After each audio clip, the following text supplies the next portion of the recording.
আদম সেজদারে তো আমাদের জন্য না হতো, ফেরেস্তাদের জন্য।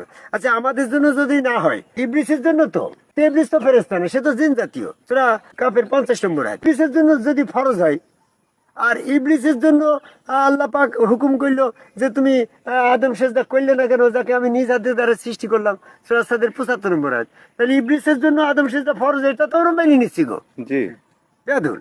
জি। তাহলে আল্লাহ যাবার আমাদের জন্য আর আয়াত দিল যে তুমি এই ইবলিসের অনুসরণ করো না, ওয়াসজুদুল আকতারে ওই জায়গায় সেজদা করো এবং আমার নিকটবর্তী হয়ে যাও, সূরা আলাকের 19 নম্বর আয়াত। এই আয়াত দিয়ে তো ইবলিসের অনুসরণ না করাই তো প্রমাণ করে আমাদের জন্য আদম সেজদা ফরজ করা হয়েছে গো।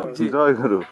তাই না কথাটা? জি যদি আল্লাহ এই ইবলিসের অনুসরণ করতে আমাদের নিষেধ না করতো, তাহলে আমরা জানতাম যে সাবজেক্টটা ক্লোজ করে দেওয়া হয়েছে, ওটা ফেরেশতার ইবলিসের জন্য, ওটা আমাদের জন্য না। জি। কিন্তু আমাদের তো বলা হচ্ছে যে তোমরা ইবলিসের অনুসরণ করো না। তো ইবলিস যে সেজদা করে না, আমার সেটা করতে হবে।